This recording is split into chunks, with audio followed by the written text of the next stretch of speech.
Sí, ya me pone a empezar. Es el Golem. Sí, es el gol. El Vamos a enseñar Golem, un pedacito de eso, si no da el tiempo. Sí, del tiempo, sí.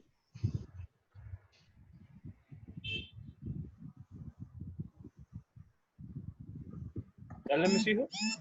Ya empezó a grabar. ¿Ya? Exacto. Ah, ok. Bueno, nosotros somos el grupo del expresionismo alemán. Yo soy Fernando y ella es Rure y les vamos a hablar sobre este tema. Disney Channel. Okay. Introducción e inicios. En el final de la Primera Guerra Mundial, Alemania se quedó en un estado de incertidumbre política y moral, agravado por el impacto fuerte de una recesión económica, y hay quienes lo recuerdan como el siglo más trágico y de matanzas y guerras.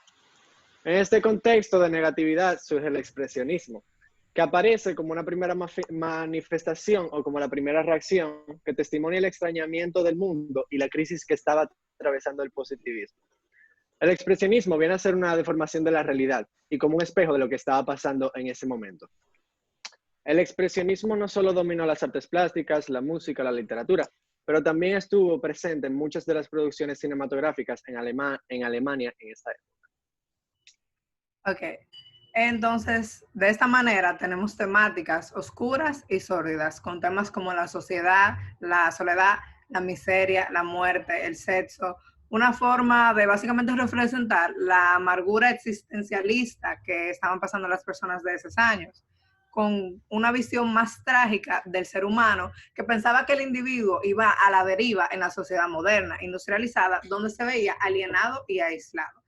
El expresionismo también viene a ser una deformación de la realidad para expresarla de forma más subjetiva, con un matiz más pesimista, más feo, pues los expresionistas alemanes no escatimaron a mostrar lo morboso y lo prohibido. Entonces, para hablar bien del expresionismo en el cine, debemos introducir a su creador. Dale a la próxima. Que fue Max Reinhardt, como más o menos podemos decir que él fue su creador. Él fue un productor cinematográfico y director de teatro y cine, muy importante que fue un director de teatro.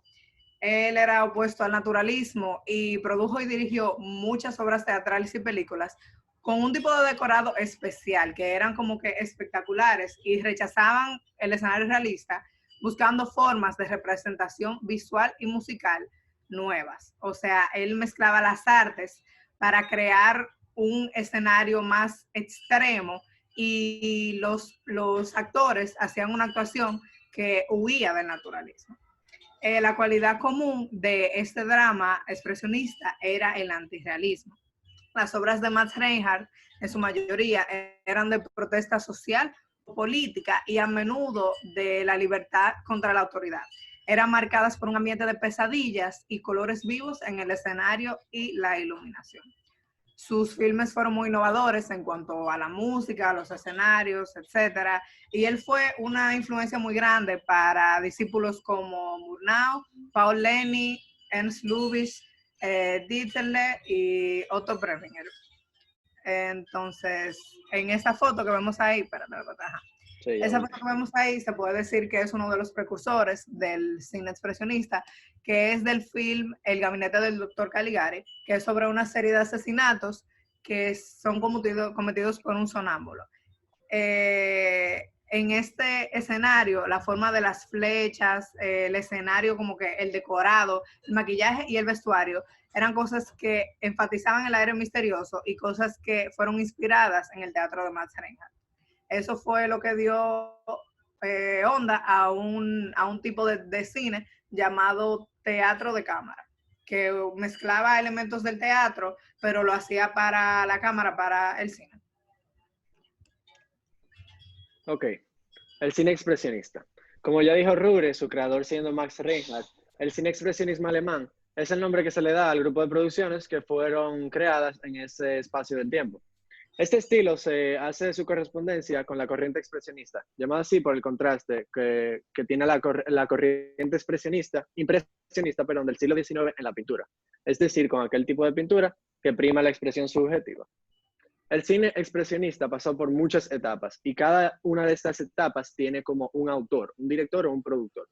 Por ejemplo, el neorromanticismo de Murnau, el realismo crítico de Pabst Siodmak Lupu-Pick, y para desembocar, el sincretismo de Lang y el naturalismo idealista de Kammersbild-Film. Lo dije bien, creo. Características del cine expresionista. El cine expresionista alemán impuso a la pantalla un estilo subjetivista que ofrecía imágenes de una deformación expresiva de la realidad.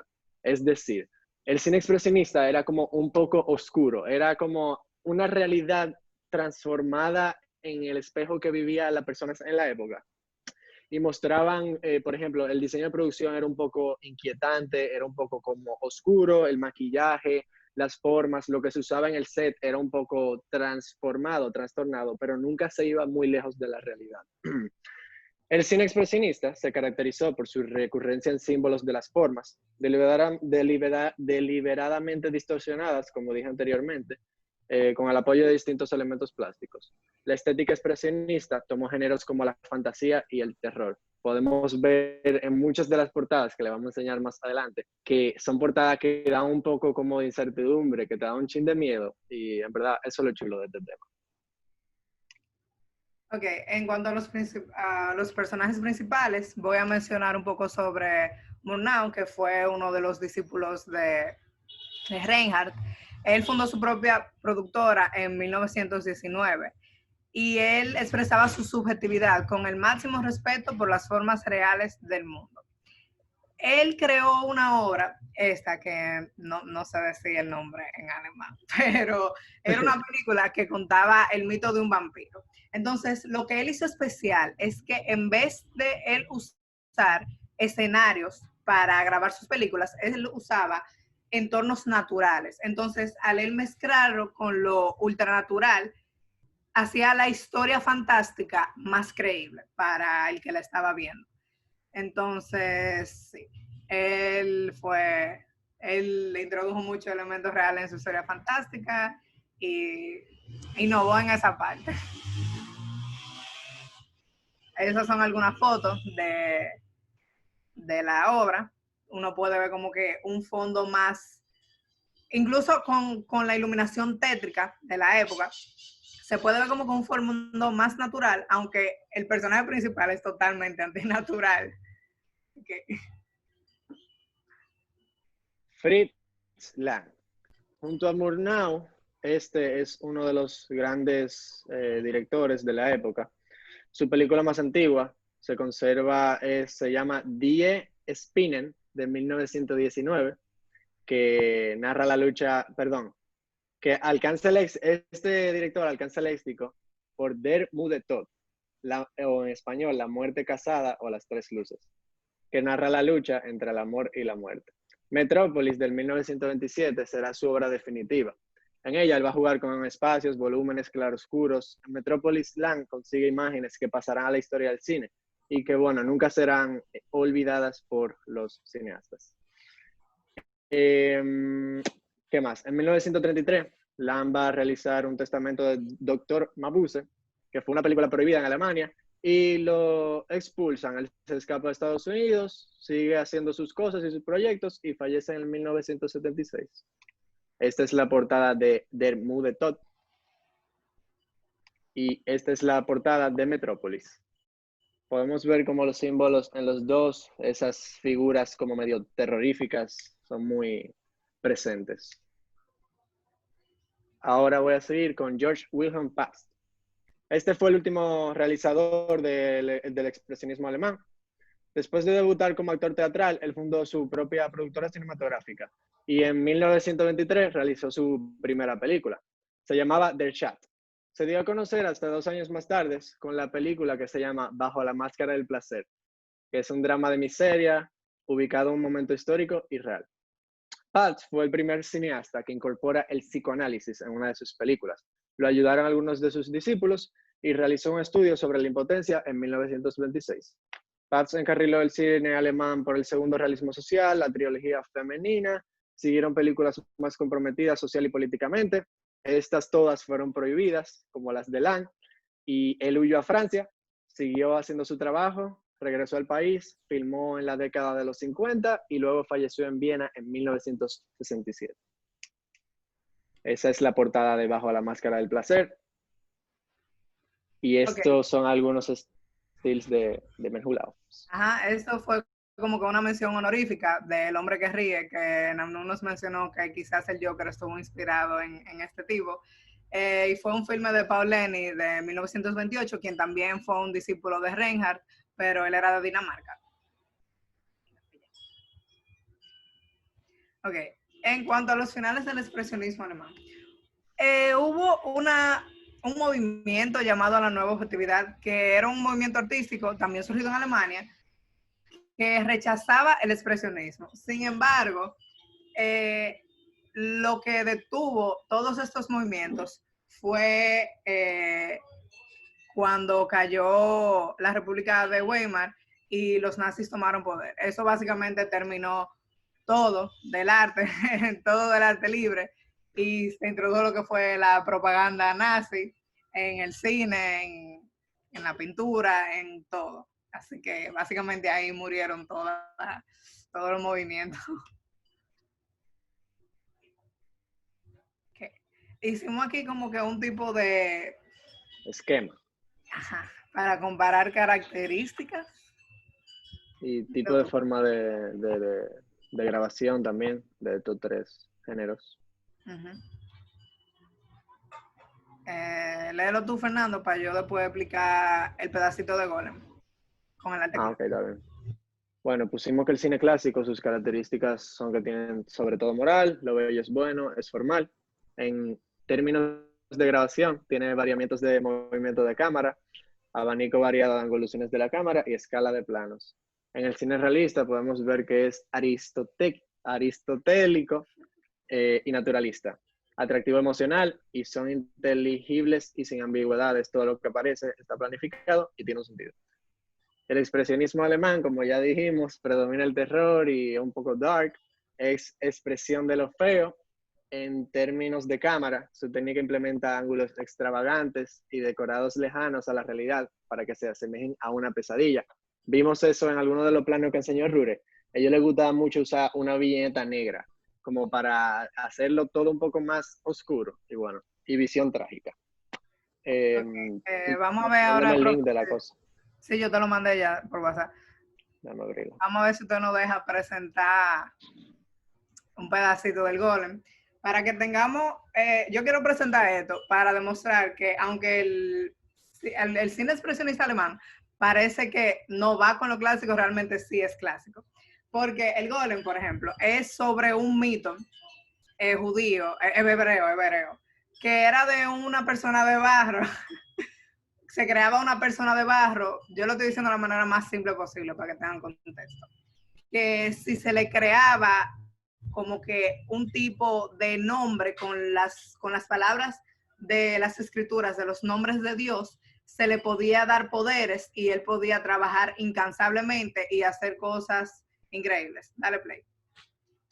Eso fue una película de 1 hora y media, pero básicamente lo que pasa en esta parte es que un día, en vez de, dale play, Fernando, okay. Un día, en vez de el que lo creó, quitarle el Shem, que era los nombres de Dios que lo hacían moverse, el día de descanso, él se lo dejó y el golem estalló y se volvió loco. Y comenzó a destruir aldeas, a pelear, etcétera, etcétera, etcétera. Entonces, sí. Yo creo que tú tienes que darle a compartir audio, Fernando. No se está convirtiendo. No. Oh, rayos. Vamos a ver. Sí, pero imagínense un pianito sonando. Pues Okay. También. Sí. Pero dice Share Computer Sound, yo lo estaba compartiendo. Espérate, ya, ahora sí.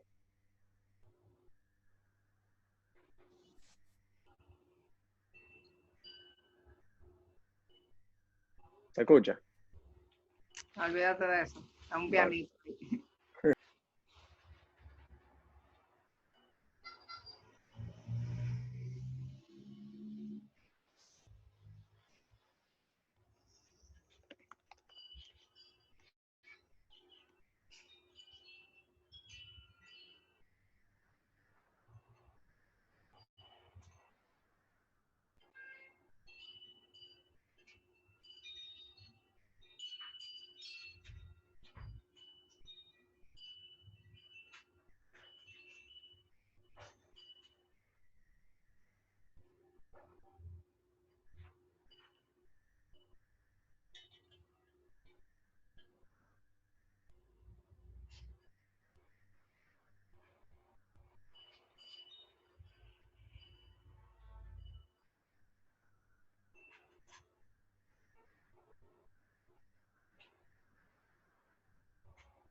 eso es lo que yo le decía del Shem, eso era lo que lo mantenía moviéndose, lo que le daba el poder.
Exacto, entonces con eso deja bastante claro que aunque sea trágico lo que sea, hay un final feliz. Y ya.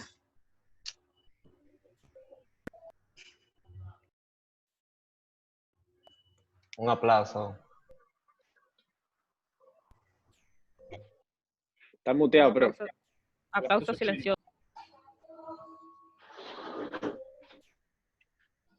¿Quién sigue? Nosotras, profe. Un mudo ahora. Ay. Vayan a ver cómo es.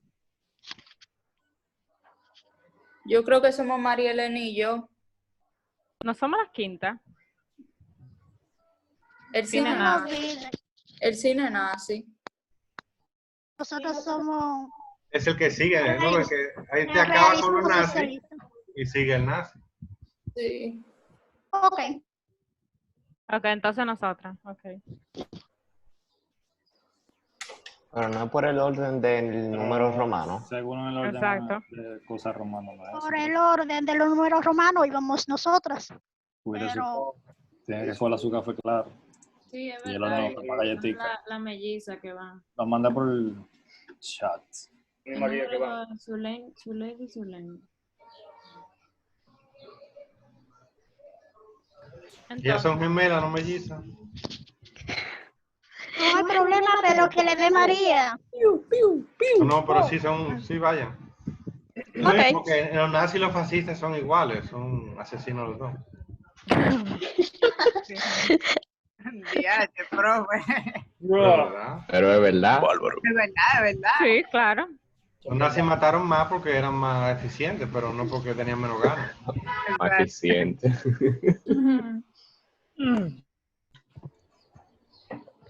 Ya. Qué linda manera de decirlo. Sí, qué fuerte. Problema para conectar. ¿Qué dices?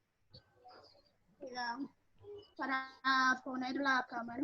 Ah, ¿lo Para haces la tú? cámara. Lo que pasa es que en el tiempo son paralelos, con un poco de antelación. El régimen socialista empieza un poco antes, pero era el asunto de... Yo fui que me confundí, porque debía haberlo puesto, que acabar el presionismo alemán y comenzar con el nazi, porque son paralelos. El realismo socialista y el cine nazi son paralelos en el tiempo.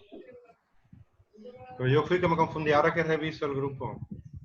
Sí, que vaya María, no hay problema. Además, yo tengo un problemita para la cámara. Ahora, o sea, para compartir pantalla. Pero mándaselo a alguien, entonces.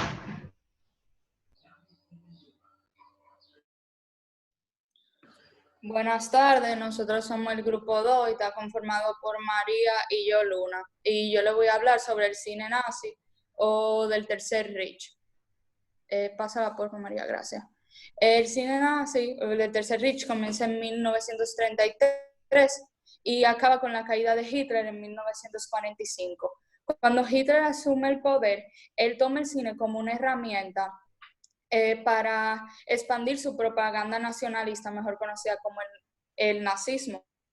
Joseph Goebbels, encargado del ministro de Información y Propaganda, impone la figura del líder como si fuera un dios. Entonces, ellos aprovechan las producciones cinematográficas y el montaje para manipular al espectador y profesaban estas tres cosas. La primera es el sacrificio individual para un bien mayor. La raza era lo más importante, la raza aria. Tenían rechazos a los judíos y otros porque decían que eran comunistas.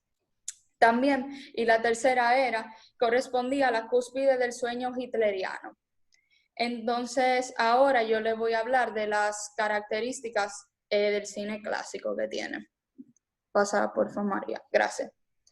Las características según Bush. Se busca coherencia interna y una continuidad de espacio-temporal, lo que aporta un mayor realismo, definitivamente, ya que se basa en la Alemania del momento, incluso en sus producciones documental y de ficción, aunque estén manipuladas y ciertas distorsiones. ¿Tiene récord la producción cinematográfica? Sí, ya que lleva una continuidad y se quiere entender el mensaje con coherencia entre los diferentes planos. Ahora la siguiente, que son las características según Borwell. Desarrollan unas normas y condiciones que determinan el papel del espectador. Sí, definitivamente, ya que gracias a la propaganda logran manipular al público para ofrecerles ciertas sensaciones y emociones e incrementarles unas ideologías impuestas. La segunda son inteligibles y sin ambigüedades. Todo lo que aparece está planificado y tiene sentido. Sí, definitivamente está planificado para un beneficio propio del movimiento y es aprobado por Joseph Goebbels. La siguiente, por favor. Ahora las características, según Bassin. ¿Tiene el realismo del cine clásico? Sí, definitivamente. Y también las mayorías de las producciones están inspiradas en el documental, como el triunfo de la voluntad, lo vemos con Hitler.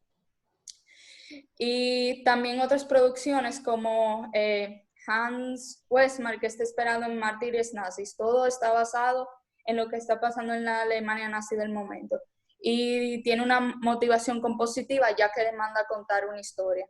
Ahora yo le voy a hablar de los personajes importantes de este movimiento. Tenemos a Helena Berta, mejor conocida como Leni Riefenstahl. Ella era una actriz, directora y fotógrafa alemana. Se comenzó a dar a conocer especialmente por una producción en 1932 llamada La Luz Azul, y de ahí conoce a miembros del partido NSDAP, abriéndose a la propaganda nazi. También tenemos al Walter Ruttmann. Él fue un cineasta alemán, mejor conocido por su trabajo en las vanguardias, como en el cine experimental abstracto alemán. Entonces, ¿qué pasó con ellos dos?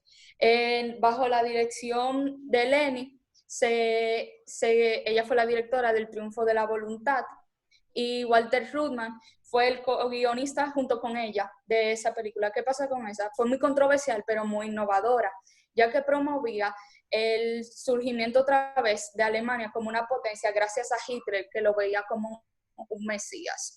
Y por último a Franz Wenzler, que era un director de cine alemán, y Franz Weismar, que era un director de fotografía. Ellos participaron en una trilogía de películas. Una de ellas se llamaba Hans Westmark, que era la que estaba hablando anteriormente, que es una biografía ficticia del mártir nazi Horst Wessel. Ahora yo le voy a pasar a mi compañera María. Bien, las fechas importantes del cine del Tercer Reich. Primero tenemos en 1929 la crisis de este año. marcó significativamente a Alemania, lo que permitió a Hitler poder obtener la aceptación del capital alemán y de varios grupos de la población. En 1933, Hitler es nombrado canciller y comienza entonces a buscar tumbar la democracia de Alemania y se proclama Führer. Al mismo tiempo, entonces, Joseph Goebbels es nombrado ministro del Ministerio del Reich para la Ilustración Popular y Propaganda. Su primera acción fue adueñarse de todos los medios de comunicación para poder llenarlos de propaganda política y prohibió todos aquellos que no podía controlar. En marzo de 1934 se decretó una ley de cine que organiza el modelo de cine oficial. El primer paso fue centralizar todas las producciones de películas bajo la supervisión de Goebbels. También los críticos estaban bajo estas regulaciones. En 1937 se comenzó a incrementar la prohibición del estreno de películas extranjeras, no solamente por el contenido de estas, sino que fue como un tipo de venganza hacia las trabas que ciertos países tenían a la importación de películas alemanas. Esto provocó que varios talentos tuvieran que desertar de Alemania debido a las persecuciones. En noviembre de 1937 se llega a prohibir todo juicio crítico, debido a que las películas que se hacían respondían al modelo nazi y no debían de ser objetados. Lo único que se permitían eran unas reseñas narrativas, pero sin ningún tipo de juicio de valor.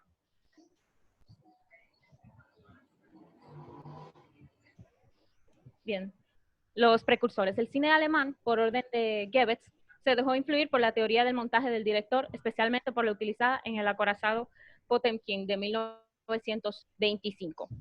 La estética soviética fue utilizada por los nazis, pero con objetivos completamente opuestos. Por ejemplo, en vez de mostrar al pueblo como protagonista, se mostraba al líder como un dios.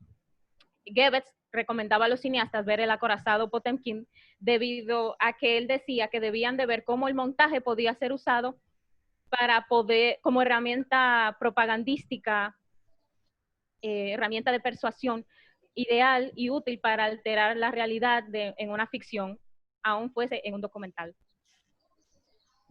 Fritz Lang, de procedencia judía, fue el creador del estilo wagneriano que inspiró al cine nazi. Sus recreaciones fueron utilizadas para exaltar el patriotismo y sirvieron de propaganda involuntaria al régimen e inspiraron a quien ya mencionamos, Leni Riefenstahl. Los personajes malvados destacados en filmes como Nosferatu o Dr. Mabuse, lo pueden ver en el triángulo superior, fueron tomados por los nazis para crear a sus propios malvados. Normalmente estos eran judíos. La mujer de Lang era su guionista, la cual era nazi, pero a pesar de eso, Lang en sus personajes malvados solían representar metafóricamente a los nazis. Bien, las obras destacadas. Se rodaron más de 1.200 largometrajes y se caracterizaban por un desprecio por el cine de autor y el mercado de producciones de carácter popular. Tenemos que la primera película realizada fue un documental llamado El Judío Eterno, dirigido por Fritz Hippler. En este se muestra el idealismo alemán en contraste con el egoísmo judío. Los judíos eran representados como malvados, egoístas o parásitos, los cuales solo encontraban la felicidad en el dinero, en contraste con el prototipo alemán del trabajador honesto. Hitler sabía que la forma más efectiva de llegar a las masas era el cine, por lo que le pidió a Leni Riefenstahl que hiciera un documental filmando la concentración del partido nazi en el campo Zeppelin de Nuremberg en 1933. Y esto se manifestó en lo que se conoce hoy como la trilogía de Nuremberg, compuesta por La Victoria de Fe en 1933, El Triunfo de la Voluntad en 1934 y El Día de la Libertad, Nuestras Fuerzas Amadas en 1935. El título alemán más caro fue el Titanic. Sí, ellos tienen su propia versión del Titanic, solamente que esta versión lo que hace es desacreditar a los personajes ingleses y mostrar el heroísmo de los personajes alemanes. Esta película terminó costándole la vida a su director Herbert Selping. Bien, los aportes del movimiento. El primer gran momento del cine en ser usado con fines propagandísticos fue en 1933 para consolidar la imagen del hombre nacionalsocialista. La trilogía de Nuremberg es considerado el mejor documental de propaganda política y sentó las bases para futuras filmaciones de eventos masivos. Olimpia, que pueden ver aquí, fue el primer largometraje filmado durante el desarrollo de unos Juegos Olímpicos. Los Juegos Olímpicos de ese año fueron usados por los nazis como propaganda para el régimen. ¿Cómo concluyó el movimiento? Todos no sabemos la historia. Los aliados acorralaron a los alemanes, Hitler se suicidó para no ser atrapado, Berlín cayó. Luego, el día de la victoria, el 8 de mayo, los alemanes se rindieron y fue el fin de la Alemania nazi. ¿Por cuál fue sustituido? Por el cine de Alemania del Este o cine de Alemania Oriental. La DEFA fue la compañía filmográfica estatal perteneciente a la República Democrática Alemana.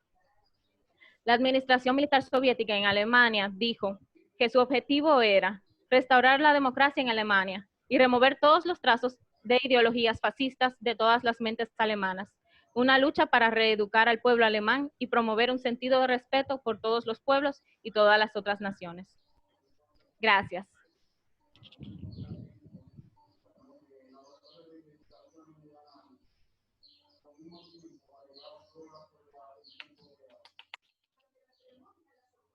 Aplauso chino. ¿Y las gemelas están listas?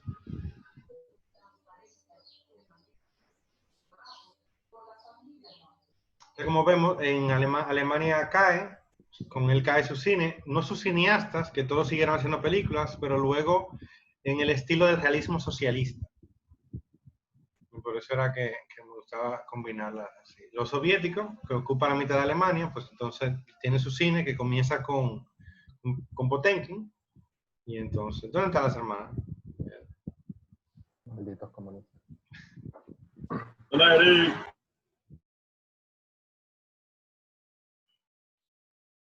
No, podríamos decir que lo que pasó con la Alemania nazi, eso de censurar la película que no trataban de Führer ni de la situación política social en ese entonces, es similar a lo que pasó aquí con la dictadura de Trujillo, que nomás se podía hablar de Trujillo. Trujillo copió el método que le funcionaba a los alemanes, e incluso vinieron directores de cine, no solamente a Latinoamérica, directores de cine alemán, a enseñarle a los cineastas a hacer documentales, sino también a España. E incluso uno de ellos se quedó en España y es la figura más importante en el desarrollo del cine español. Pero como un cine español más pequeño y que está muy marcado por, primero el cine nazi, hacían lo mismo pero en español. Y eran literalmente nazis, porque fueron a España a hacer el cine durante Franco. Profe. Que fueron a hacer el cine del teléfono blanco. Sí, Luna. Yo también leí que muchos cineastas como Ingrid Bergman y entre otros, por eso fue que se fueron a Hollywood, porque no estaban de acuerdo con el trabajo de Hitler, entonces ahí fue que ellos se unieron a Hollywood. O a veces era Hitler que no estaba de acuerdo con ellos. Por ejemplo, Lan no tenía problema. Lan, su esposa era nazi y era su guionista. Y ella siguió haciendo guiones, muy buena guionista, una mujer, una escritora. Son unas películas muy interesantes las de ellos. Cuando ellos dos juntos son películas casi perfectas. Ya cuando él solo, pues la película afloja un poco. Entonces él como arquitecto era muy frío y ella le daba la pasión. Él veía las películas muy como esquemas, muy arquitectónicos, los planos son preciosos, todos los decorados son perfectos, pero son un poco fríos. Ella lo ponía pasional. Cuando él se va a América, sus películas salen así, salen frías. Le falta la pasión que le daba a ella, pero que ella tenía una pasión por matar gente también, entonces no quedaron de acuerdo. Aunque ella asegura que ella nunca mató a nadie, ni vio a nadie matando a nadie. Eso dicen todos los alemanes y no puede ser verdad porque fueron muchos millones de personas. Entonces, llegó una de las hermanas y la otra no se había ido. Digamos con el realismo socialista. Pero es muy interesante el cine nazi. Yo viendo hoy en YouTube, me encontré que subieron unas cuantas películas. No dura mucho nunca en YouTube, la bajan. Se voy a ver si se la mando. Pero lo más interesante es cómo todo el cine comercial utiliza las técnicas del cine nazi, cambiando la figura de Hitler por la figura del protagonista. El Star System parte más del cine nazi, de todas las técnicas narrativas y principalmente Rheinfeldt. Esa mujer es quizá la persona más influyente en el desarrollo del lenguaje cinematográfico, individualmente. El cambio del cine, antes de ella y después de ella, Leni Rheinfeldt, la mujer que le hacía los documentales a Hitler. Ella también hacía ficción, pero ella es más famosa por sus documentales. Ella era un guionista que dicen que era su pareja, no sé, porque el tipo era judío y tuvo que escapar. Y después que él se fue, antes de Ruthman, él se llama Bela Balaz. Después que se fue, la película ya se pone un poco más fría también. Y su última película, que es del Curioso, como todas las 99, dictaduras tienen... ella murió de 102 años. Su última película del 99 es su primera película a colores. Y es una cosa maravillosa. Un manejo del color que ella hace.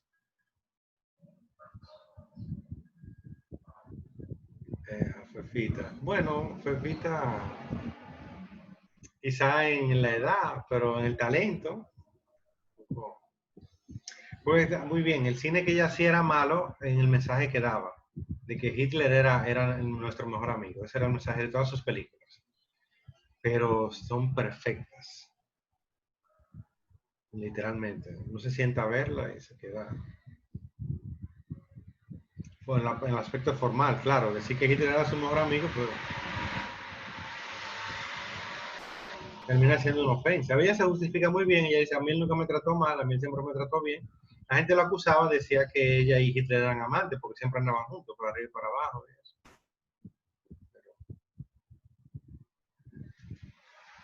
¿Y las gemelas? No sé. Misterio.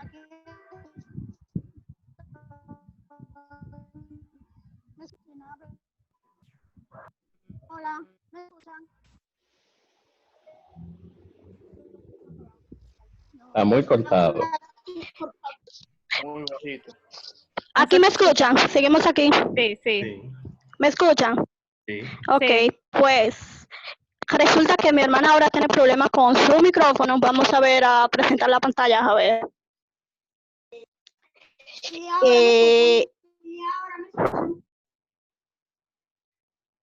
Muy bajito.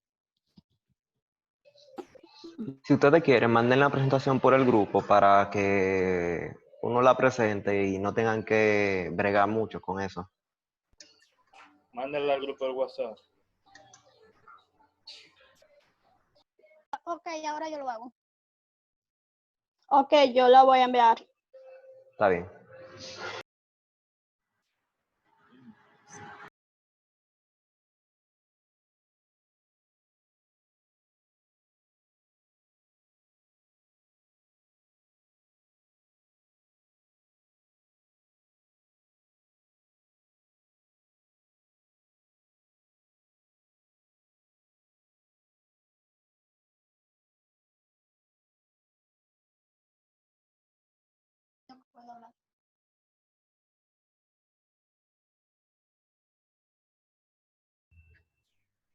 ¿Soy yo que no estoy oyendo nada o es que no se oye nada? Ya la mandé.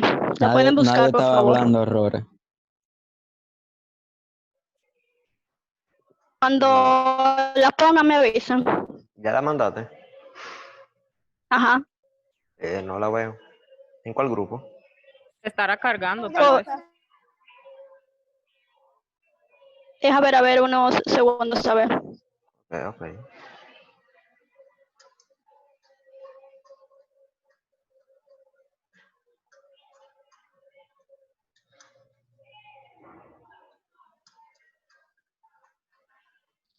Ah, está cargando.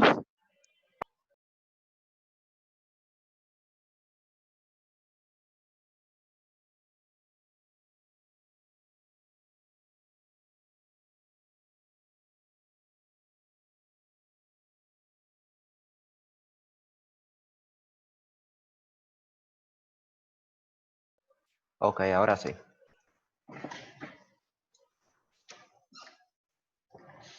Vamos a ver.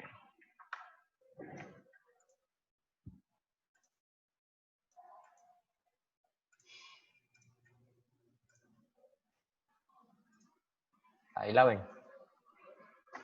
Sí, aquí la vemos. Puede comenzar abriéndola, por favor.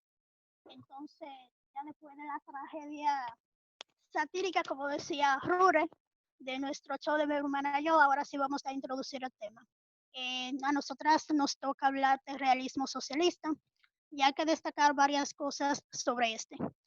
Primero, que es el nombre que recibe del arte oficial de la Unión Soviética desde 1939 en adelante.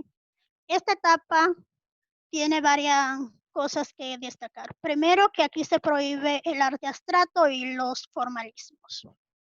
También, en lo referido a las artes visuales, se mantienen dos etapas. La primera corresponde al periodo estalinista propiamente dicho.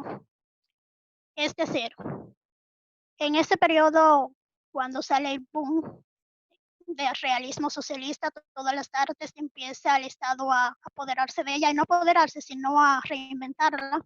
Y aquí, de un solo teatro, o sea, un solo cine que yo estaba leyendo, empiezan a formarse casi 100 en un año. Jorge, por favor, pasa a la siguiente diapositiva. ¿Me escuchan? Sí, te escuchamos. Ok.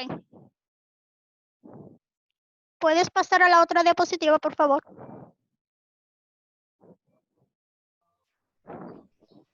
Tocayo, George. ¿Dónde está George? Pero ya yo la Jorge, pasé. la siguiente. Esa. La he pasado ya 3 veces. Parece que no se está Parece, cargando. Soy la única que no parece, está viendo nada. ¿No se ve? No. Ok, vamos a hacerlo de nuevo.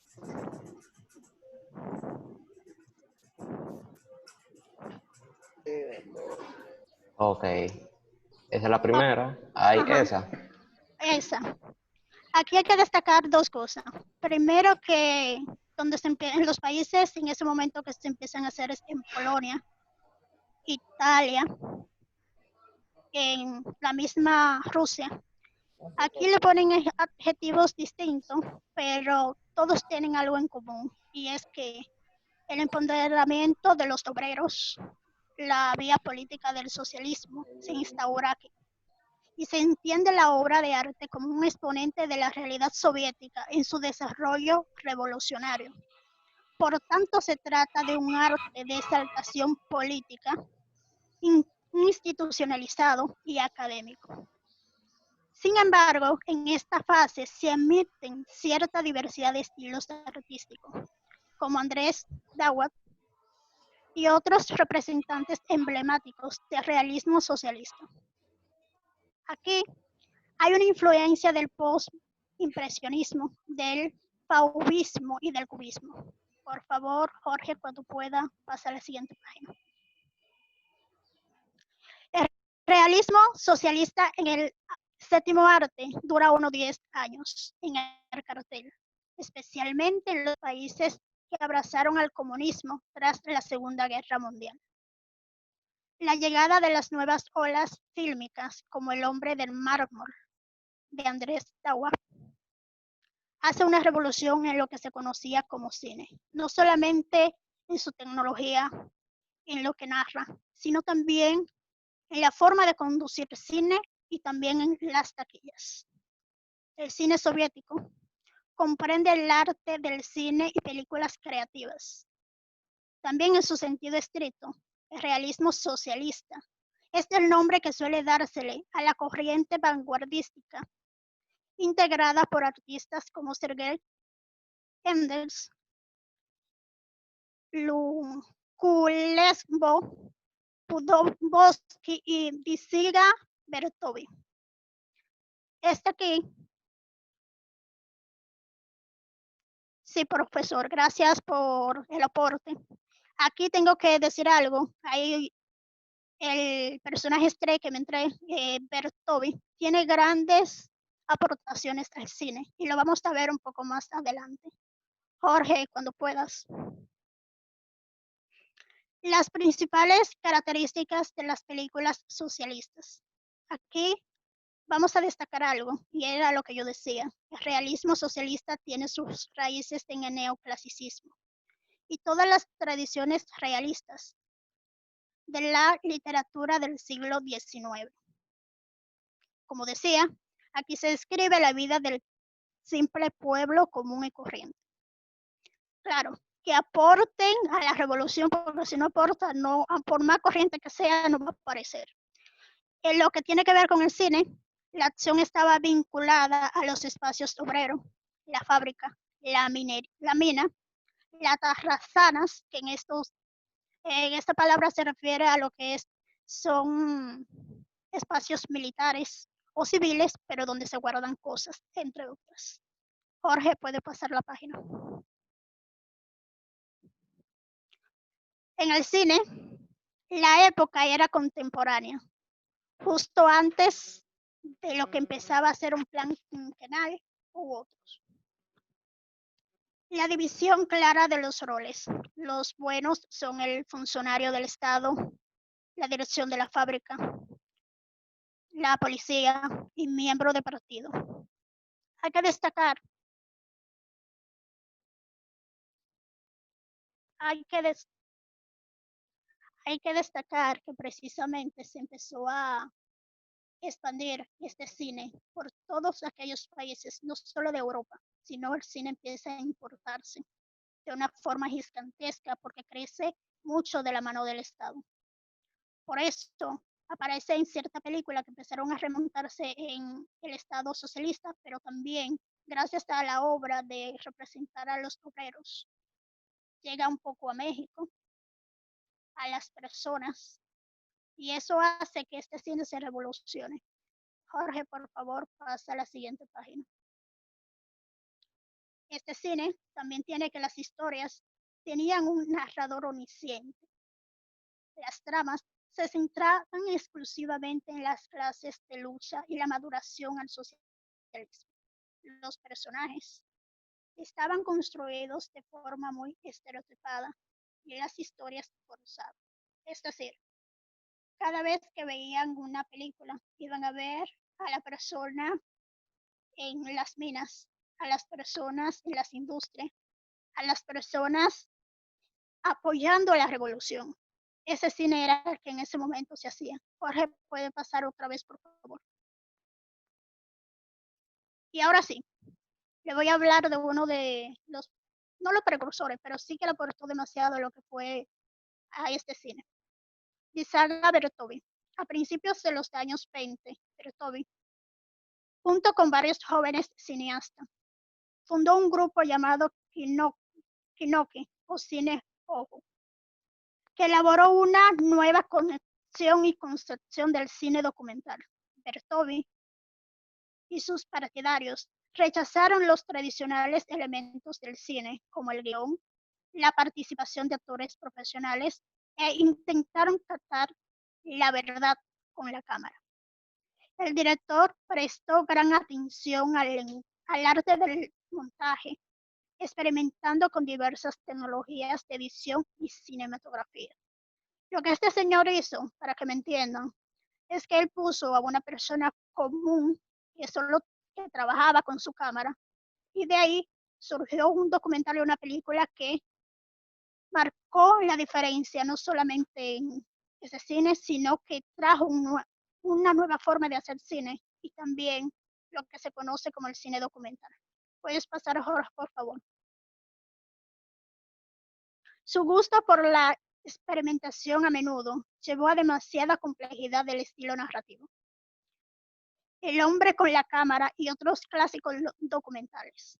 Aquí vamos a ver lo que realmente se especificó que fue, o más bien el experimento, el hombre del montaje. En 1929, Berton produjo su cinta más famosa, El hombre con la cámara. El filme muestra un día de la vida de una ciudad soviética, desde el amanecer hasta la noche. Su tráfico, su vida cotidiana. En esta cinta experimental, Bertovi trató de utilizar varios métodos de montaje y rodaje innovadores para aquella época, incluida la grabación acelerada y la superposición de imagen. Era lo que le decía, él tenía, o sea, su experimento siempre funcionaba y intentaba hacer algo nuevo desde la expectativa, porque allá se trabajaba mucho el montaje desde la formación de los elementos, desde el montaje. Entonces él quería trabajar sacando eso fuera de su realidad. Y le apostó a algo muy bien, porque hasta ahora se reconoce como uno de los mejores trabajos que se pueden recomendar en lo que fue el cine. Puedes pasar, Jorge, por favor. En El hombre con la cámara logró mostrar el pulso de la ciudad y sumergir a los espectadores en el tenso ambiente urbano sin utilizar guión previo, ni subtítulos, sin la participación de actores ni decorados. El protagonista del filme es el camarógrafo, el hombre con la cámara que se encuentra en el centro de la vida y capta los ritmos de la ciudad y de sus habitantes en su aparato. Este filme es muy apreciado en todo el mundo como el clásico ejemplo del cine documental. De eso hablaba un poco ahorita. Se le conoce mucho por esta clase de trabajo y es lo que un poco más adelante, como decía el profesor, veremos como cine moderno, postmoderno. Ahora sí, le doy paso a mi hermana. Bueno, aquí está Zuleidi y vamos a hablar sobre las películas principales del realismo socialista. La verdad que aunque los chicos, no sé, tenían ahorita un shock que si era bueno o no era bueno o era trabajoso, al principio debo decir que para mí fue difícil encontrar la parte de los textos que hicieran aportes importantes a la exposición, pero fue una experiencia muy gratificante, no solo porque le ha aportado a mis conocimientos, sino porque conocer esto es muy importante. Y empezamos entonces. Chaplin, que la hizo Georgine y Sergini en 1934. Esta cinta sucede en el año de 1949, pero es una de las principales cintas más importantes.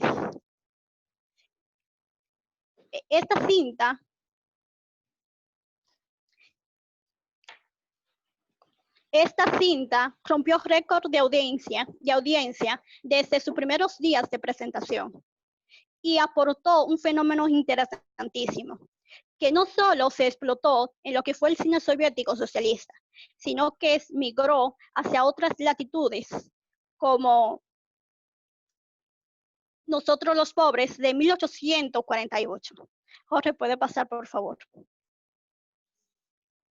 Y otra de las siguientes películas que se grabaron en este periodo fueron Tres cantos a Lenin. Este proyecto se visualiza desde una influencia poética desde la muerte de Lenin y trata de narrar su pensamiento, su forma de vida, su expresión, el patriotismo y el propio aporte directamente de Lenin, tanto a la revolución y por supuesto a su cine, a la ideología, a la forma de ser, de pensar, de sentir. En base se hacen a 3 canciones folclóricas del Oriente Soviético, por supuesto, inspirado por él. Puede pasar, Jorge. Y tenemos otras de las películas más importantes de este periodo, que es La maestra rural. En verdad, La maestra rural es algo interesante, pues muestra no solo la última etapa de lo que fue la Rusia zarista, sino que muestra a la mujer el rol que ocupaba en ese momento, que era la influencia de la clase, de la amabilidad, de luchar, de que era importante incorporarse a la sociedad para luchar por la ideología, por las condiciones de clase, por mostrar un pensamiento y un sentir de lo que era la propia sociedad. Y es una de las historias más importantes e interesantes en lo que fue el papel central y la sociedad soviética. Puede pasar, Jorge. Aquí vengamos con algunos títulos más relevantes del movimiento.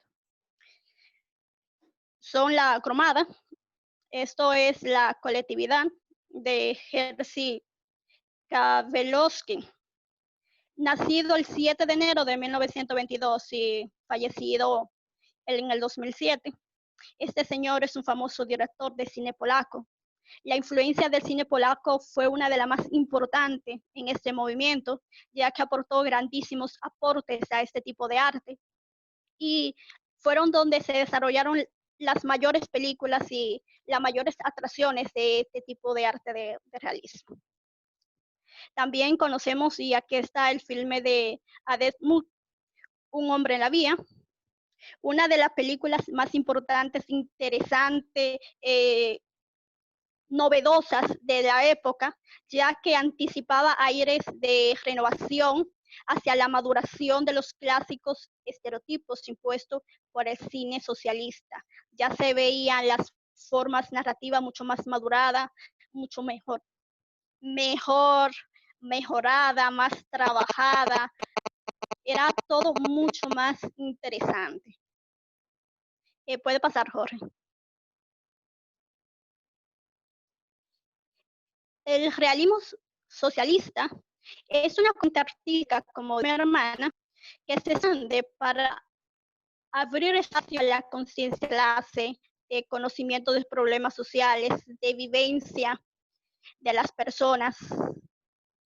Aquí, como el profesor Nanún dijo una vez,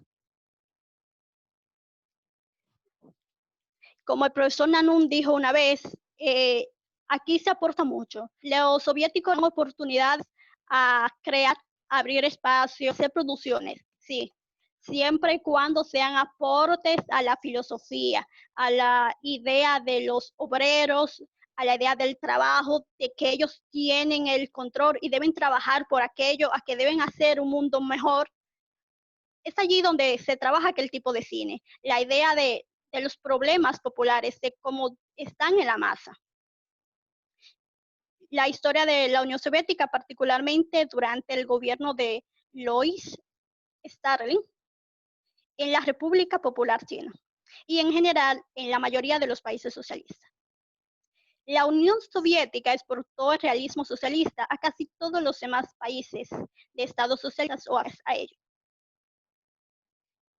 Es una doctrina que hasta hoy se convierte en vigor y que duró unos 50 años de vida.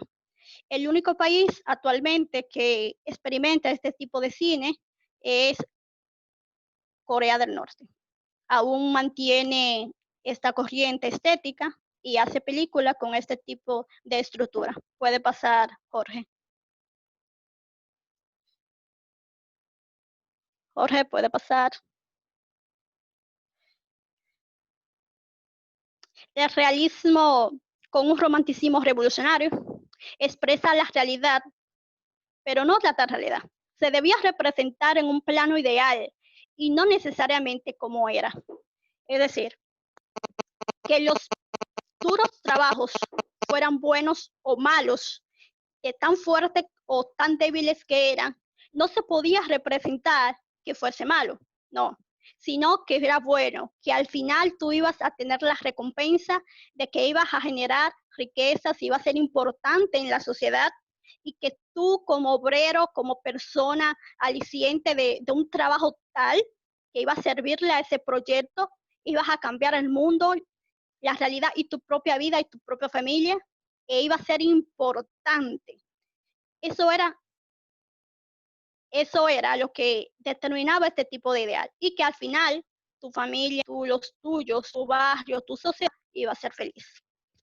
Puede pasar, George. Jorge.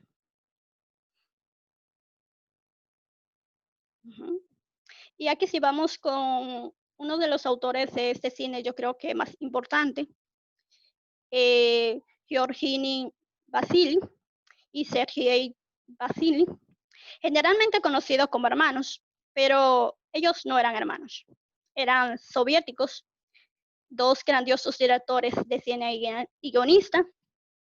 nacido en Rusia o la Unión Soviética rusa, y aprovecharon el malentendido popular y se conocieron como los hermanos para agregar créditos e importancia a sus filmes. Los dos se conocieron en Vasily en 1925, encontraron trabajos en la misma sala de montaje y a menudo trabajaron conjuntamente en las mismas películas, dándose aportes, ideas, fueron aportes muy bien trabajados, son uno de los más representantes de este tipo de cine realmente. Puede pasar, Jorge. Sus aportes más importantes y el primer fue el largometraje, La hazaña entre el hielo, estrenada el 23 de octubre de 1928. Como dije, fue su primera experiencia como director y tuvieron grandes aportes a esta área. Los créditos de su siguiente y su primer largometraje. Después siguieron con La Bella Durmiente, se llamaban a sí mismos los hermanos Vasily, y por primera vez nace una película muy importante que le catapultó hasta los días de hoy, que es Champagne, en 1924.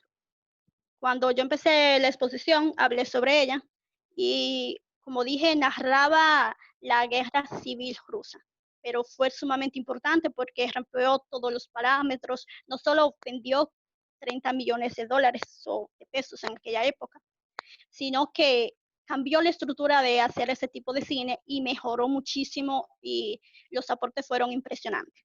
Hasta aquí la exposición de mi hermana y yo. Gracias por soportar todas nuestras tediosas experiencias, porque así es, y gracias por el apoyo que nos han brindado, especialmente a ti, Jorge, y a todo lo demás. Muchas gracias.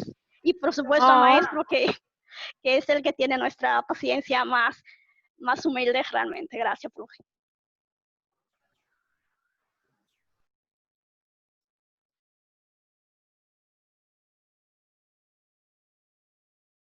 Siguen los fascistas, ¿no? Según el orden que puso, somos la orilla que vamos. Con el cine surrealista. Está muteado, profe. Son contemporáneos, sí, todo esto. Pero los surrealistas tienen una cosa interesante, ellos lo van a decir, pero como ya vimos que va a ser un video más que otra cosa. Ellos tienen una cosa interesante, que ellos están en todos los países, pero en ningún país le hacen caso. Gracias, no, 10 de 10. Denme host para poder compartir pantalla. No puedes, Laura. Ah, mala mía, entonces. En verdad, tú sí puedes. Yo sé No hay que sí. ser host. Hay que ser host. Ok. Espérense entonces.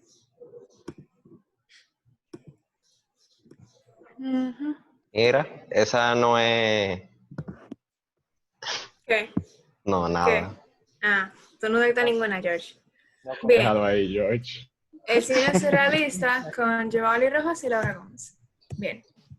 ¿A qué se le conoce como cine surrealista? Cine surrealista se conoce como el movimiento que se dio en los años 20 en París, Francia. Fue un movimiento que utilizó la técnica de imágenes chocantes, irracionales o absurdas y el simbolismo freudiano de los sueños para desafiar la función tradicional del arte que tenían en ese entonces para representar la realidad. Vino después del cine Dada. Algunos ejemplos de películas con rasgos surrealistas fueron El Mago de Oz, 8 y medio, la primera película que se hizo de La Bella y la Bestia en 1946 y Nosferatu. Bien. Directores surrealistas que yo conseguí de los más destacados fueron David Lynch, que hizo la conocida Mulholland Drive, Germaine Dulac, que hizo La Época de Oro, creo que fue, Hans Richter, que hizo una película que se llamaba Fantasmas y Desayuno, o Fantasmas antes de Desayuno, y la película fue quemada porque uno de los que hizo la banda sonora iba en contra de los nazis, entonces los nazis no lo atacaban a él porque era muy reconocido internacionalmente, entonces fama Alemania, pero al final sí quemaron la película, y el famoso Luis Buñuel con Perro Andaluz. Bien. Empezamos viendo el cine surrealista desde el punto de vista del cine clásico, iniciando con Noel Birch, que dos de las características que podemos tomar del cine clásico y proyectar en el cine surrealista son el raccord, que aporta continuidad diegética a la película, y el aspecto narrativo, que cobra mayor fuerza, sobre todo con la llegada del sonido. ¿Por qué? Bueno, aunque al principio el cine surrealista buscaba hacer un movimiento que retransmitiera o representara el carácter onírico e irracional de los sueños, fue tomando forma y adoptando rasgos que, aunque le permitieron mantener esta característica de origen, le dieron al mismo tiempo una trama con cierta profundidad y más o menos sentido, como en las obras, por ejemplo, 8 y medio y Un perro andaluz o El mago de Oz. Estos filmes tienen continuidad diegética y un aspecto narrativo que puede entenderse y explicarse hasta cierto punto, sin perder la característica irracional del cine surrealista que nos mantiene confundidos. Por ejemplo, en 8 y medio y El mago de Oz, que ambos son o de la categoría cine surrealista o contienen rasgos surrealistas, en ambos podemos ver que aunque tienen cosas que se ven fuera de lugar, que tú no le encuentras sentido, sino hasta después de que la película acaba o en el desarrollo de la trama, o uno mismo le busca el sentido, sí contienen cierta profundidad de trama. Uno sabe cuál es el motivo del protagonista, por qué está ahí y qué lo llevó a estar ahí. Bien. Por otro lado, la característica que tenemos es de David Burwell.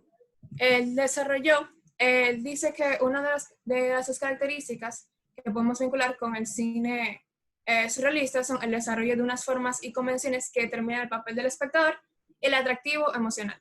Debido a que hablamos de la reproducción de escenas parecidas a los sueños, el director decide de qué manera el espectador verá el sueño. Por ejemplo, el director, como en todas las películas, decide de qué manera el espectador va a ver la película y cómo va a interpretarla y cómo va a transmitirla. Pero sobre todo en el cine surrealista, el director decide de qué manera el protagonista se verá envuelto en el sueño, por así decirlo. Por ejemplo, qué tanto va a saber el protagonista el espectador acerca de la película, si va a saber más que el protagonista, si va a saber menos que el protagonista, o si va a saber lo mismo que el protagonista a nivel, digamos, de trama. Por otro lado, tenemos finalmente de André Bazin, que nos dice que el espacio es antropocéntrico y su dimensión depende de la importancia de lo narrado, y que los personajes son entidades homogéneas, es decir, que solo conocemos de ellos por intervenciones externas, como flashbacks, lo que menciona otro personaje acerca de él, o lo que él mismo dice. Y es antropocéntrico porque, si usted se fija, en la mayoría de películas de cine surrealista, aunque estamos siguiendo una trama que parece que no tiene mucho sentido, que consta de imágenes que vienen fuera de lugar, como que aparecen y desaparecen y uno no sabe dónde situarla, al final estamos siguiendo a alguien, la historia de alguien, por así decirlo. Entonces, por eso se dice que es antropocéntrico. Ahora vamos con Jo Pauli. Muy bien. Dentro de las fechas importantes sobre este movimiento como arte, empezamos desde el principio del siglo XX, cuando nace este movimiento en Francia y los artistas le dan un giro a lo que es el dadaísmo. Luego en el 1916 aparece por primera vez como un término por Apollinaire.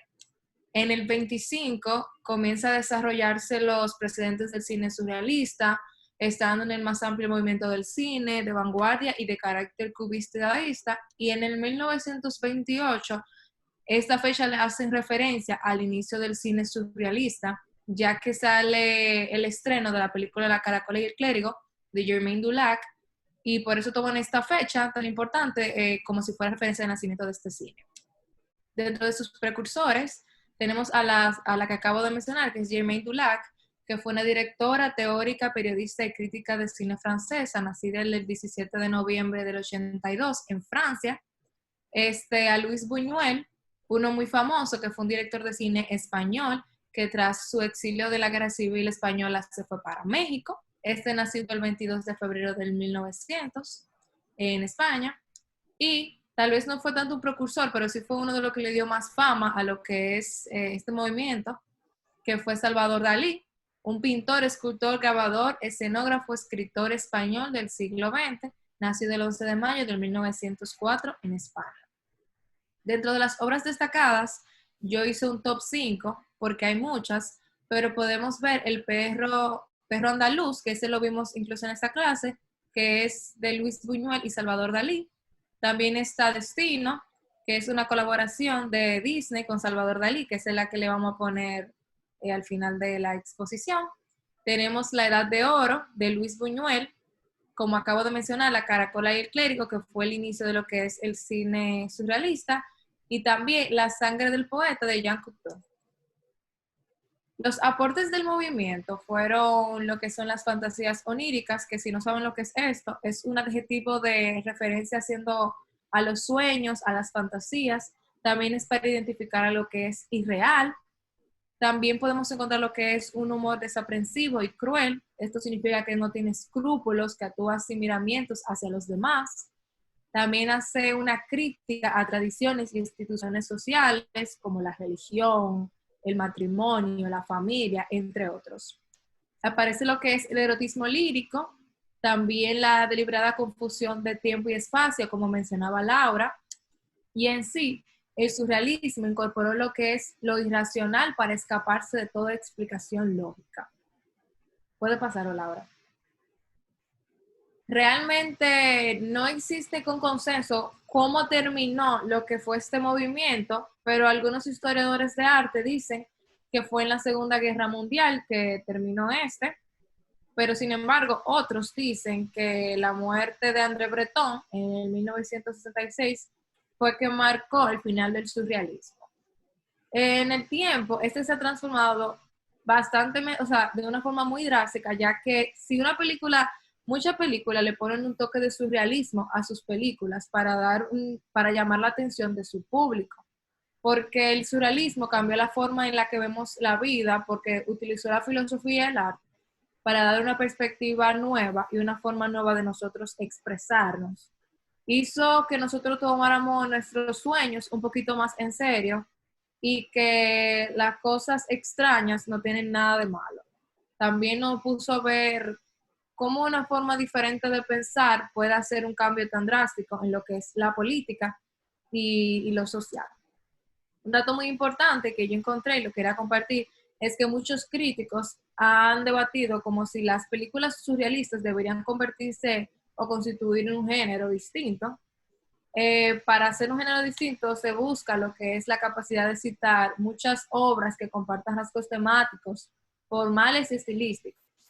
Pero para referirse al surrealismo como un género hay que ver una repetición de elementos y una fórmula genérica reconocible a su descripción de composición. Por eso varios críticos argumentan que debido al uso de lo irracional en el surrealismo es imposible que las películas surrealistas constituyan un género. Gracias. Bien, ahora para finalizar, si no nos deja que pongamos por lo menos 3 minutos del corto de colaboración que hizo Dalí y Walt Disney, eso lo ponemos, por lo menos 3 minutos. Un dato curioso de este corto. Ok, gracias Juan. Gracias. Un dato curioso de este corto fue que Dalí y Disney tuvieron pequeñas disputas, entonces al final nunca pudo completarse. No fue hasta tiempo después que ambos murieron que el estudio pudo recopilar todo lo que sabía, todo lo garabato que había hecho Dalí, todo lo escrito que había dejado Walt Disney, y finalmente completaron la obra, así como Dios le ayudó. Entonces, voy a poner por lo menos 2 minutos. Me dicen si se oyen, porque la música es muy importante. No, pero ponlo entero. Eso es todo lo que da. Sí, porque ya se vieron por andaluz que vean este. Pues, usted lo dijo. ¿Se oye? Lo que se ve es un fotograma por segundo. No sabe. Bien. Déjame entonces darle para optimar. George, ¿cómo que se le da? Se ve lento, no se oye. ¿Cómo es que se le da, George? Dale al botón verde. Ahí verde. Ahí verde, vale. No pasa nada. Sí, y dale a nueva proyección o nuevo compartir pantalla y dale a optimizar. Ya. Espérate. Ya creo. Espérate. O si no, quita de compartir pantalla completo y hazlo de nuevo. Ya le voy a dar, espérate. En YouTube. Está en YouTube, yo creo que me voy a buscar en YouTube. ¿Lo pongo? Sí, dale, ponlo. ¿Cómo se llama? Destino. Destino, Walt Disney y Salvador Dalí. 6 minutos. Ok. Cualquier cosa fue Namnun que dijo, yo no sé, yo voy a poner 3 minutos ya. Ya, Laura, tranquila, ¿eh? No, ustedes me estaban acabando ahorita. Denme permiso para compartir. No. Ah, pues está bien. Ni que denegado. Pero no así, señora. En serio, le van a arruinar la presentación a Laura. ¿Y tú? No, nosotros no tenemos control de eso. ¿Quién hay que tener control de eso? Sí. Espérense, que no me deja. No me deja compartir ahora.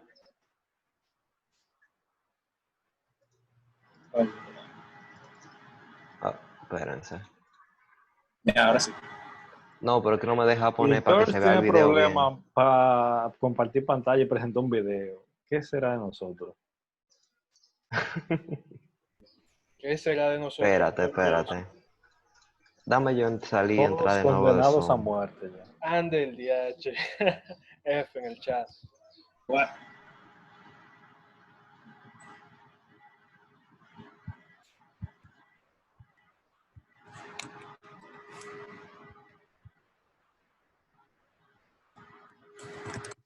Ya he volvido. No me deja compartir. O sea, si la doy a compartir se va a poner muy lagueado. Déjame intentarlo yo. O mandamos el link por el grupo. Y Ahí cada se quien que ve, lo ahí se vea. ve, se ve más o menos. Dale a ver. Sí, se ve.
came along. Out of a dream I recall. Yes, you came along to answer my call. I know now that you are my destino. Will be as one, for we know our destiny all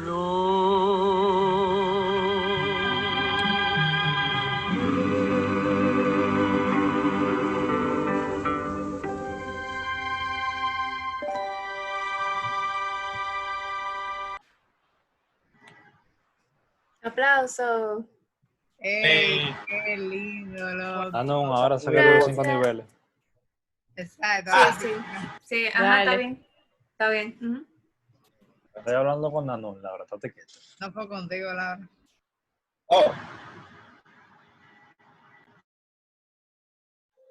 Laura, que tú no sirves. Sí, hay mucho que decir del corto, pero que eran algunas exposiciones.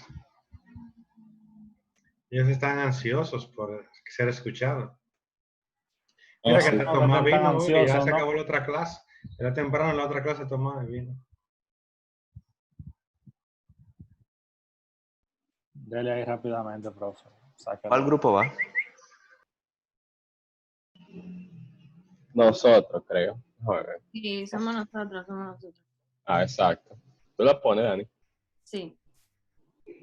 Le damos entonces. Dale.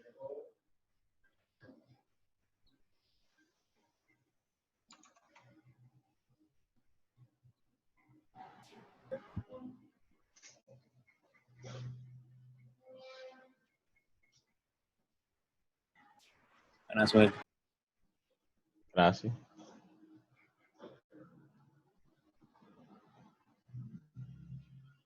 Hola, ustedes lo ven. Perdón, espérense. Sí, pero están en la conclusión. Sí, sí, sí, sí, sí. Ok. Ahora sí.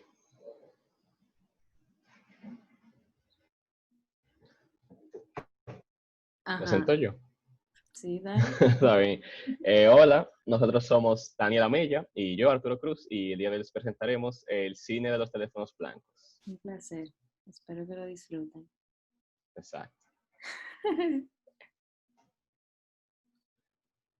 Entonces, el origen de este cine se remonta al año aproximadamente los 1930, pero para poner un poco de sintonía, al inicio del fascismo, por el año 1924, la dictadura de Mussolini rechaza el cine de ficción, principalmente centrándose en el documental para exaltar las bondades del régimen.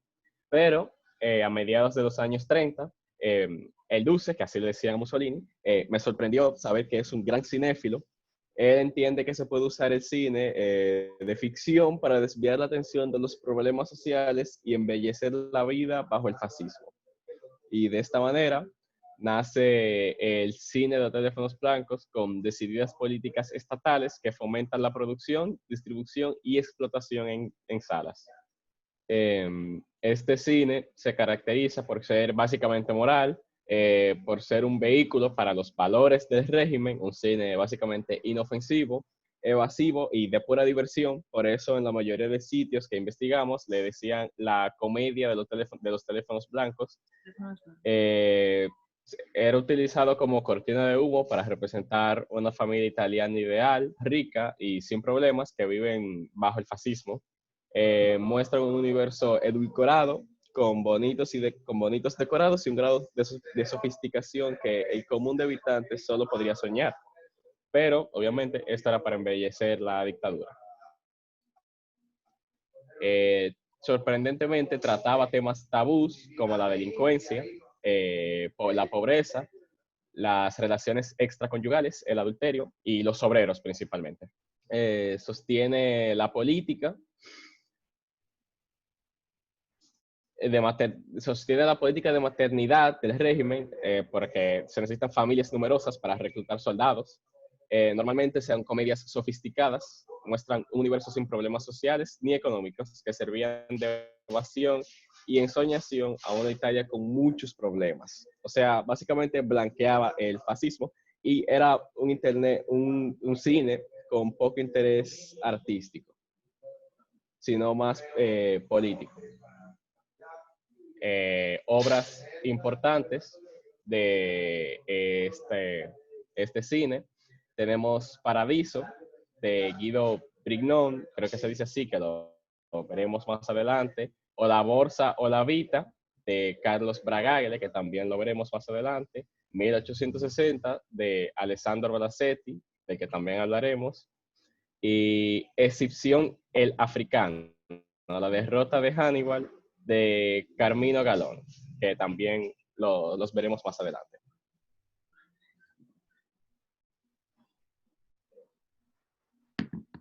Ya.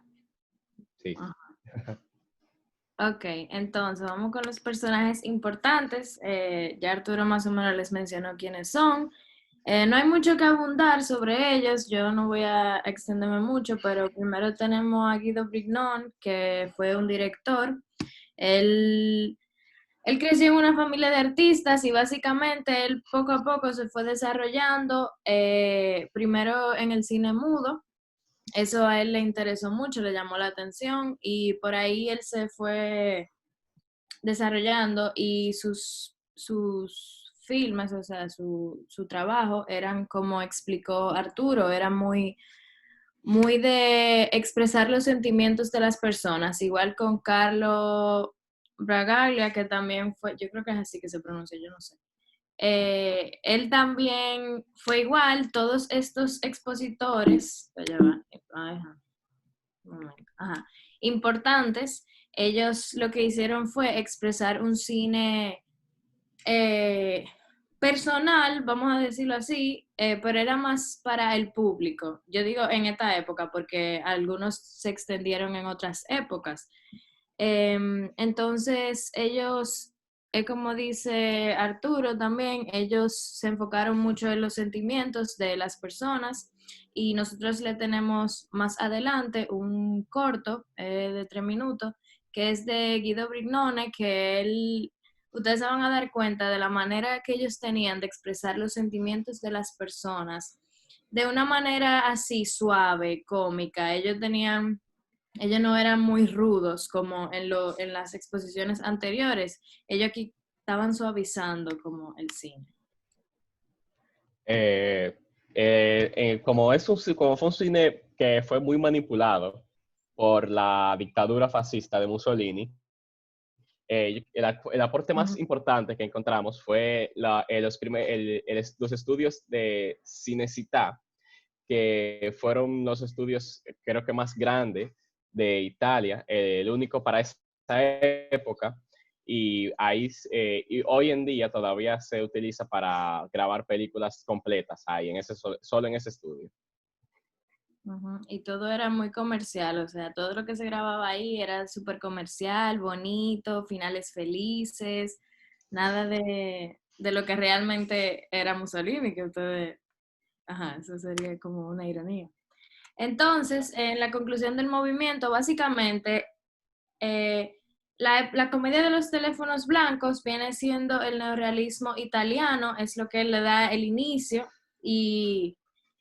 ¿Y qué pasa? Que concluye porque las personas ya como que no se lo creen, ese cuento de que todo es tan bueno y tan bonito. Entonces ya las personas no lo empiezan a valorar de la misma manera y se empieza a hacer ya un cine todavía con algunas pinceladas de esto, de los teléfonos blancos, que eran un poco más suaves y eso, pero ya entraban un poco más en lo que era personal, o sea, en los sentimientos reales y en la realidad, o sea, no era tan comercial. Entonces le voy a enseñar aquí el corto. Ya.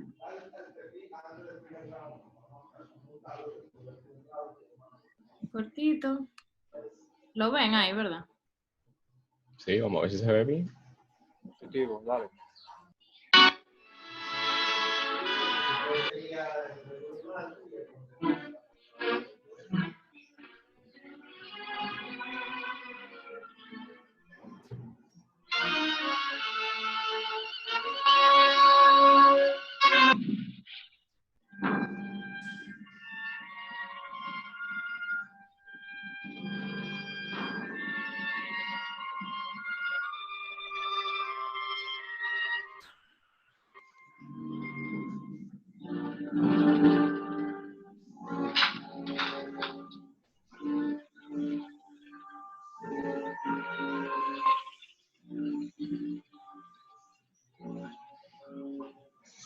Ma signore, voi mi domandate una cosa impossibile.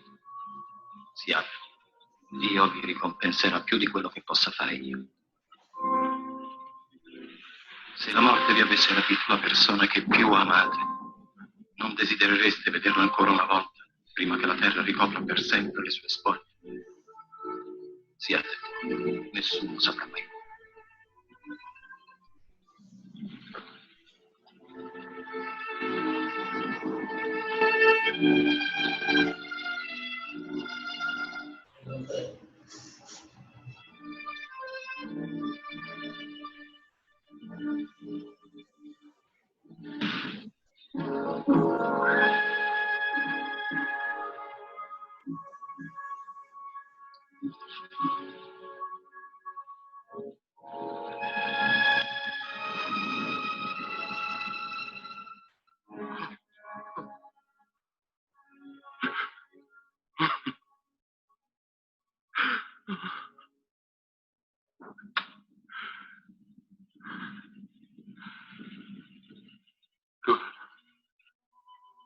Tu non puoi ascoltare, ma io parlo alla tua anima, che vola angelo fra gli angeli. Tu sei stata e rimarrai sempre il mio eterno amore, puro come la preghiera, silenzioso come le mie lacrime. Come ho sognato di baciarti le tue labbra. Ora la morte ti fa più santa e più mia. Ti do il mio primo ed ultimo bacio d'amore.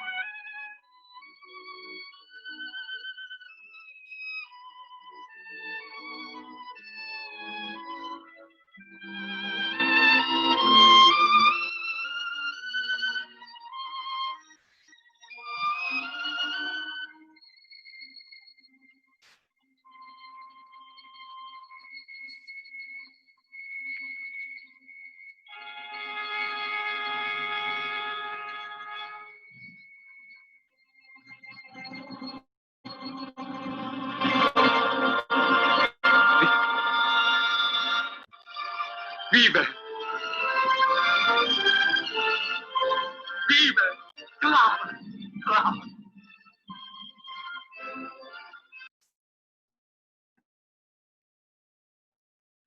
Ok, perdón, ¿cómo está bueno el video? Ay, no, pensé que quité esto, ya va. Bueno, no importa, ya no hay más nada importante. Pero Exacto. sí que cómo las situaciones ni siquiera se veían que eran de que profesionales, porque no buscaban actores buenísimos. Incluso el primer autor que yo les dije,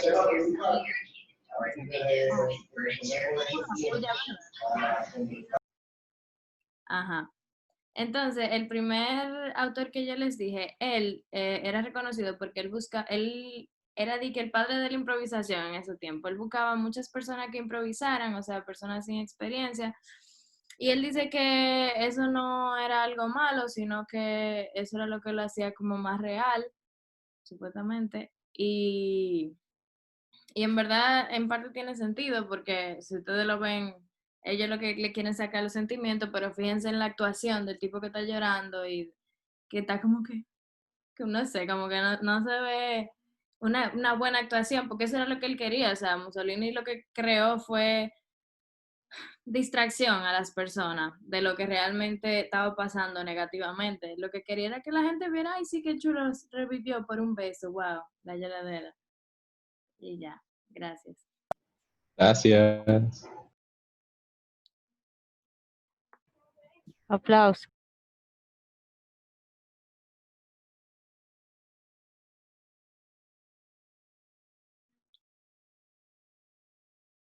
Profe, pero diga, me gustó, no me gustó, qué feo, qué bonito. Uno se No, queda ya, con él, la duda. ya él dijo que tú te pareces a la actriz y ya. ¿Es verdad? Él lo dijo, sí. Ajá. Yo dije que la actriz. Es porque es rubia nada más. Se veía mucho el color Ya, ahí. Mayo, pero tú sí eres hater. Claro, porque no, ¿verdad? Sí, hombre. Le encanta, le encanta. Pero Namnung acertó con la cabeza. El líder, siempre hater. El grupo 6. ¿El grupo 6? Por Nosotros supuesto. los chileros. Ahora mismo. Pues, sí. Un momentico. Jorge, ¿lo va a poner todo? Ponlo tú, por favor. Eh, Tengo un dinosaurio Un aquí. momentico. Voy para allá.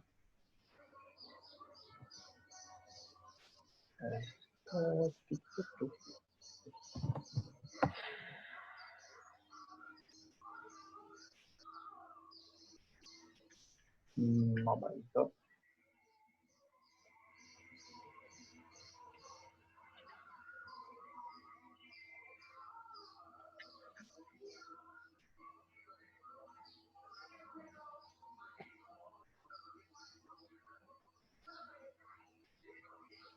Esto nada más pasa en vivo, no se puede. Ahí estoy compartiendo pantalla. Confírmenme si voy a poner un audio y confírmenme si se oye. A mí me está viendo. ¿Se oye?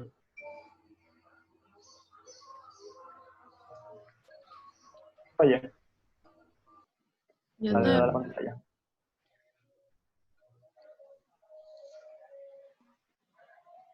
Hello. ¿Se oye el audio de la pantalla o no se oye? No, no se oye. No. Déjame ver nuevamente. Qué raro. Bueno.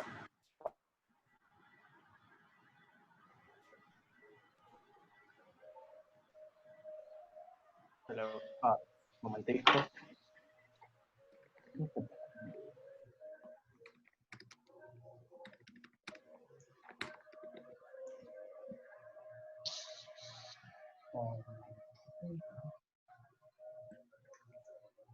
Ok, lo que pasa es que parece que la versión de web no me permite compartir el audio de la pantalla, pero en un momentito estoy ready.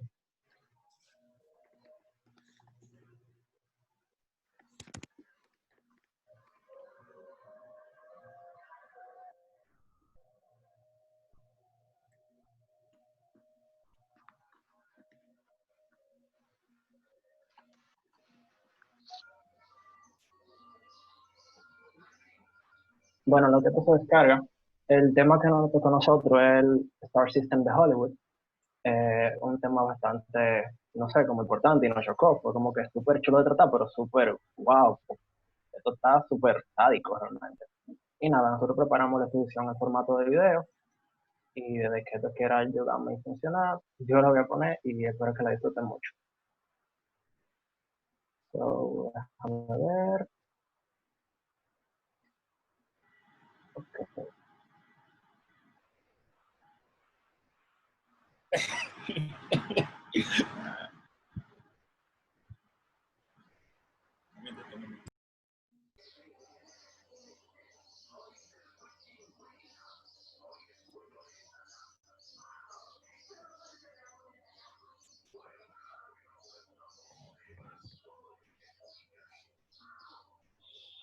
Hello. Aquí estoy.